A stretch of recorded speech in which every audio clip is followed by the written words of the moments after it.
Hola, buenas noches. Hoy fue el lanzamiento de la publicación Mapas y Factores de Riesgo Electoral 2019. La misión de observación, la MOE, dice que para las elecciones del próximo 27 de octubre existen 152 municipios en donde aún confluyen factores de riesgo por violencia, factores indicativos de fraude electoral, en fin. ¿Esto qué quiere decir? Que hay 52 municipios menos en riesgo en comparación con las anteriores elecciones locales del año 2015. Ese es nuestro tema del día, por eso estamos con Alejandra Barrios. Ella es la directora de la Misión de Observación Electoral. Hola Alejandra, bienvenida y gracias por estar con nosotros. No, pues muchísimas gracias por la invitación y siempre un placer estar aquí. Y me alegra que hayas empezado así porque creo que en un país que está tan acostumbrado a escuchar malas noticias, tan duras que han sido estas últimas semanas, poder señalar que tenemos un 25% de municipios menos en riesgo, tanto indicativo de fraude electoral como de violencia, termina siendo una buena noticia. ¿A qué se debe esta buena noticia? ¿Por qué pasó esto? Aquí hay varios fenómenos. Uno, indiscutiblemente, cuando nosotros estamos viendo los temas de violencia política, además de violencia contra candidatos, que es lo que hemos estado viendo en las últimas 3 semanas, creo que vale la pena notar que hace aproximadamente 3 semanas no asesinan ningún candidato. Y eso es muy importante, veníamos de una racha de asesinato semanal, se toman unas medidas, se hacen comisiones de seguimiento electoral y parece que esas medidas de mitigación del riesgo han venido funcionando. Tenemos entonces mayor concentración en algunos municipios de los temas de violencia, eso no es una buena noticia, pero le permite a uno entender cuáles son las medidas de mitigación que tiene que adoptar.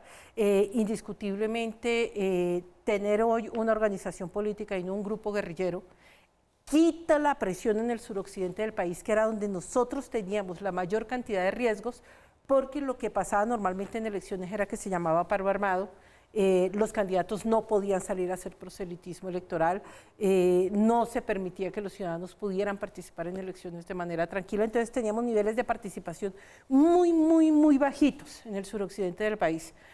Esos riesgos empiezan a disminuir, se ve claramente en el 2015 cómo se va modificando, los ciudadanos del suroccidente del país participan más, hemos tenido mejores resultados electorales y cuando combinamos con los riesgos de violencia, lo que empezamos a encontrar es que hay unos focos en unos departamentos donde hay que trabajar más intensamente, pero no estamos hablando de que todo el país está plagado de riesgos en materia electoral o en materia de violencia política. Por lo menos se quita uno ese imaginario colectivo de que todo es un caos. Nos quitamos el imaginario colectivo de que todo es un caos. Si ven el mapa de riesgo electoral, lo que van a ver es que los riesgos están clasificados, los riesgos están organizados. El día jueves estaremos en Arauca, va a haber una visita a Arauca, que es el municipio además, si nosotros lo vemos en términos de riesgos combinados de fraude electoral con violencia, tiene 3 de los 7 municipios, pero si lo vemos solamente en términos de violencia, es un municipio que está completamente pintado de rojo, excepto Cravo Norte. Sí. Es un departamento que está todo pintado de rojo, excepto Cravo Norte. Entonces, poder tener allí una comisión de observación electoral departamental con presencia de Fiscalía, Procuraduría, Ministerio del Interior, Autoridad Electoral, empieza a enviar mensajes sobre la forma en que podemos canalizar un proceso electoral para que termine de la manera más tranquila posible. Esto es una lectura que focaliza en dónde está el problema. Es una lectura que focaliza dónde está el problema y esas son las mejores lecturas, porque no todo el país está en rojo, no. No en todo el país encontramos riesgos donde se dicen que hay que suspender elecciones o levantar puestos de votación, no. Colombia tiene capacidad institucional con que ir a elecciones en este país. No podemos levantar en un solo municipio la jornada electoral. Todo es controlable, están identificados los problemas, se pueden controlar y se puede en trabajo con los candidatos seguir este mes que falta, 27 días que nos falta de proselitismo electoral. Los problemas están identificados frente a financiación de las campañas políticas, hay que informar de dónde viene la financiación, tenemos identificados dónde están los grupos armados ilegales, qué tipo de afectación pueden hacer en los diferentes corredores y creo que hay un llamado muy importante que hay que hacerle y se lo hace la Misión de Observación Electoral al ELN. Nuestra invitación es que la semana electoral al menos declare un cese al fuego unilateral para poder tener un proceso electoral que no vaya a ser afectado ni en Arauca, ni en el sur del Chocó, ni en algunos municipios de Boyacá donde tienen presencia o en el Catatumbo, por acciones armadas que impidan que los ciudadanos puedan ir a votar. Hoy el gran problema es el ELN. Hoy uno de los grandes problemas ¿El más es grande? el ELN, pues el que tiene mayor capacidad de acción conjunta, Ok. porque ¿qué es lo que nosotros estamos encontrando en el resto del país? Grupos armados ilegales, residuales, sea de la guerrilla, sea de los paramilitares, son residuales que no están estructurados con un solo mando, que actúan de acuerdo al líder de su grupo. No hay una gran organización como lo tuvimos con los paramilitares o lo teníamos pues con la guerrilla que se desmovilizó, que era la más numerosa del país. Y esas actuaciones que se hacen tienen efecto granada. No se pueden controlar, son grupos pequeños, medianos, en determinados territorios con intereses específicos. Cauca, interés específico de controlar rutas de narcotráfico, pero si nosotros vemos Remedio, Bajo Cauca Antioqueño y algunas zonas del Chocó, intereses específicos en la minería ilegal. Si nosotros vemos algunas zonas de frontera con Venezuela, norte de Santander, Guajira, Arauca, intereses específicos en lo que tiene que ver con el contrabando. Entonces, más que grandes estructuras, lo que tenemos son muchos grupos efecto granada con capacidad de daño muy en lo local, que eso en elecciones locales es terrible, pero no esas grandes estructuras o una estructura unificada como la del ELN, que no es una gran estructura, pero sí es unificada con mando único, con capacidad de hacer daño si así lo decide. Doctora Alejandra, ¿y cómo está la ética de los candidatos? Porque hasta tuvimos el caso de un autosecuestro. Pues tuvimos el caso de un autosecuestro, tenemos el caso de una de las senadoras más votadas de este país que toma la decisión de no seguir en la cárcel. Yo sí creo que nosotros como ciudadanos y las organizaciones políticas tenemos que revisar a fondo cuáles son los procesos y procedimientos que hay al interior de las organizaciones políticas para la entrega de avales, cuál es la responsabilidad política que se tiene. Y cuando ustedes ven, el mapa de riesgo electoral está conformado de dos mapas, uno que es de violencia y el otro que es indicativo o de riesgos sobre fraude electoral.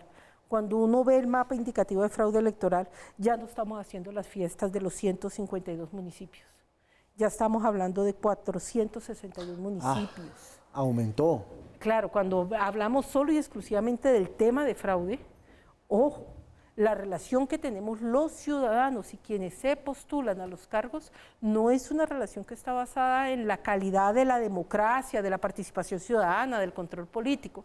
Pareciera más bien un ejercicio de transacción donde te ofrezco bienes y servicios a cambio del voto, porque yo sé que usted como político no me va a cumplir, no lo voy a volver a ver, entonces mejor de una vez déjeme la teja, el cemento o el contratito, o donde tenemos una incapacidad, como se ha demostrado hasta ahora, de lograr que los candidatos informen el origen, el monto y el destino de los recursos que tienen.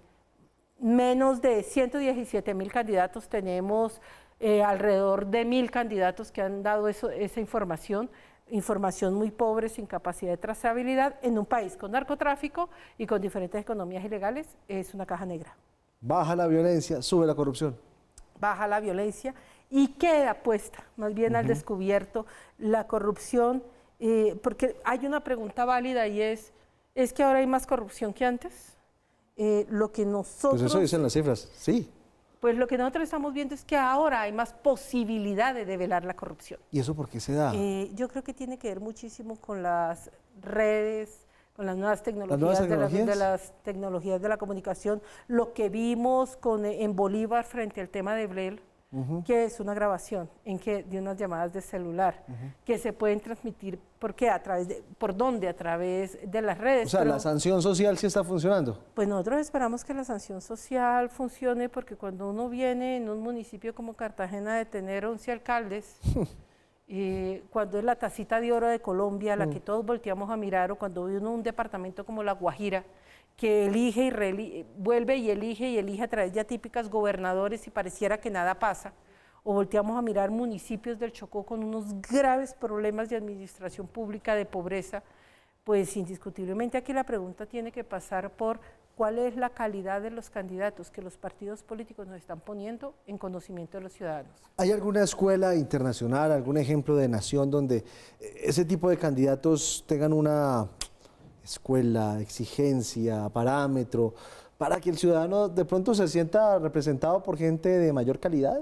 Pues nosotros tenemos que avanzar hacia organizaciones políticas que más que alianzas de intereses locales, porque lo que tenemos son grandes alianzas de intereses locales que se ponen debajo de una sombrilla denominada partido político, son organizaciones políticas que sean responsables de cuál es el proceso de cómo me enrolo a una organización política, tengo una hoja de vida en esa organización política, donde puedo empezar con juventudes o a trabajar con las mujeres o con las mujeres artistas de esa organización política, me lanzo a una junta administradora local o tengo la capacidad para lanzarme a una gobernación, una alcaldía, pero que el partido pueda hacer trazabilidad, sobre todo de los recursos. Hoy las elecciones se pagan con recursos privados que vienen en un 94% de el bolsillo del candidato, sí, de sus familiares o de sus amigos que les hacen préstamos. Eso es imposible. Elitiza completamente el ejercicio electoral y lo que puede terminar pasando es que si soy un candidato que me financio el 94% con recursos propios y de mi familia, pues te digo cuál es el control político que usted me hace, claro,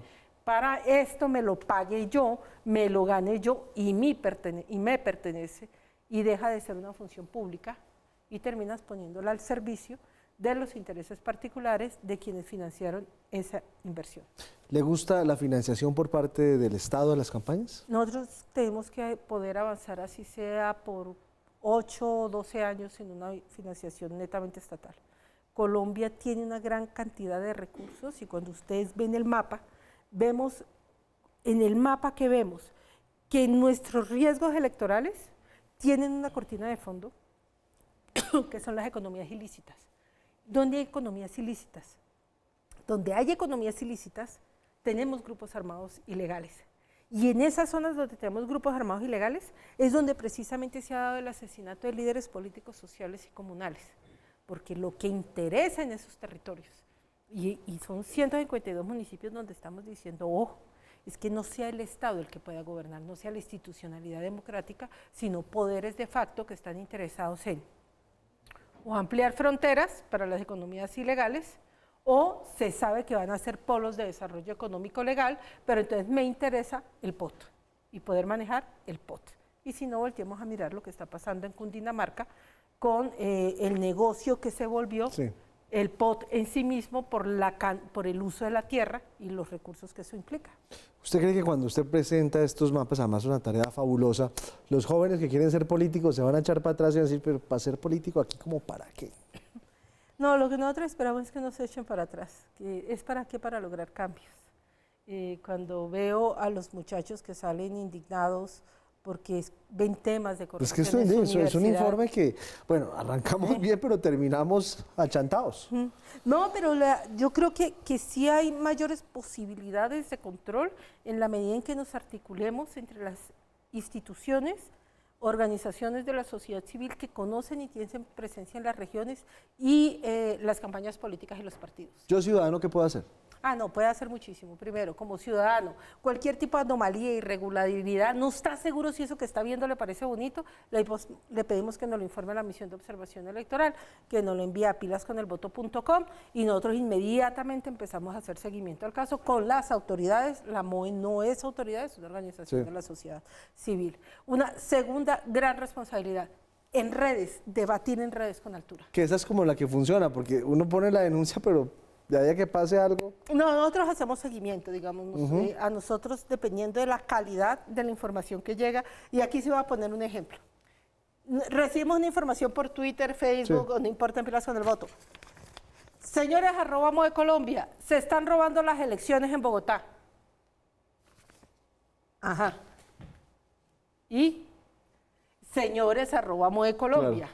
Claro. En el barrio no sé qué de Bogotá hay un sitio en el que esta empresa o esta institución está entregando mercados no sé qué, pruebas, y ahí están fotos, llegando y nos envían las fotos tal, claro, inmediatamente nosotros recibimos esa información, vemos que está lo suficientemente sustentada e inmediatamente empezamos a trabajar en documentar el tema. Y esa información, además, para nosotros es fundamental que la conozcan las autoridades porque son ellas las que pueden actuar y actuar de manera oportuna. Así que como ciudadano nos informan. 2, como ciudadanos, las redes sociales. Las redes sociales nos está volviendo el legitimador de mensajes de xenofobia, de odio, de negación del contrario político. Podemos diferir en las ideas, debatamos sobre las ideas, pero no podemos volver el ejercicio que se hace en las redes sociales un mecanismo para legitimar después una acción violenta. Y en este país las diferencias no siempre se solucionan a través del diálogo. Lamentablemente nos matamos, y nos matamos por diferencias ideológicas, diferencias políticas, más que por cualquier otro tipo de diferencia.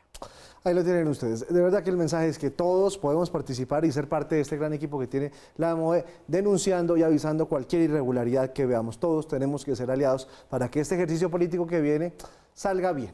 Muchísimas gracias, doctora Alejandra, por estar con nosotros. A ustedes muchísimas gracias por la invitación, fue siempre un placer estar Queda aquí un poquito contento, pero un poquito preocupado.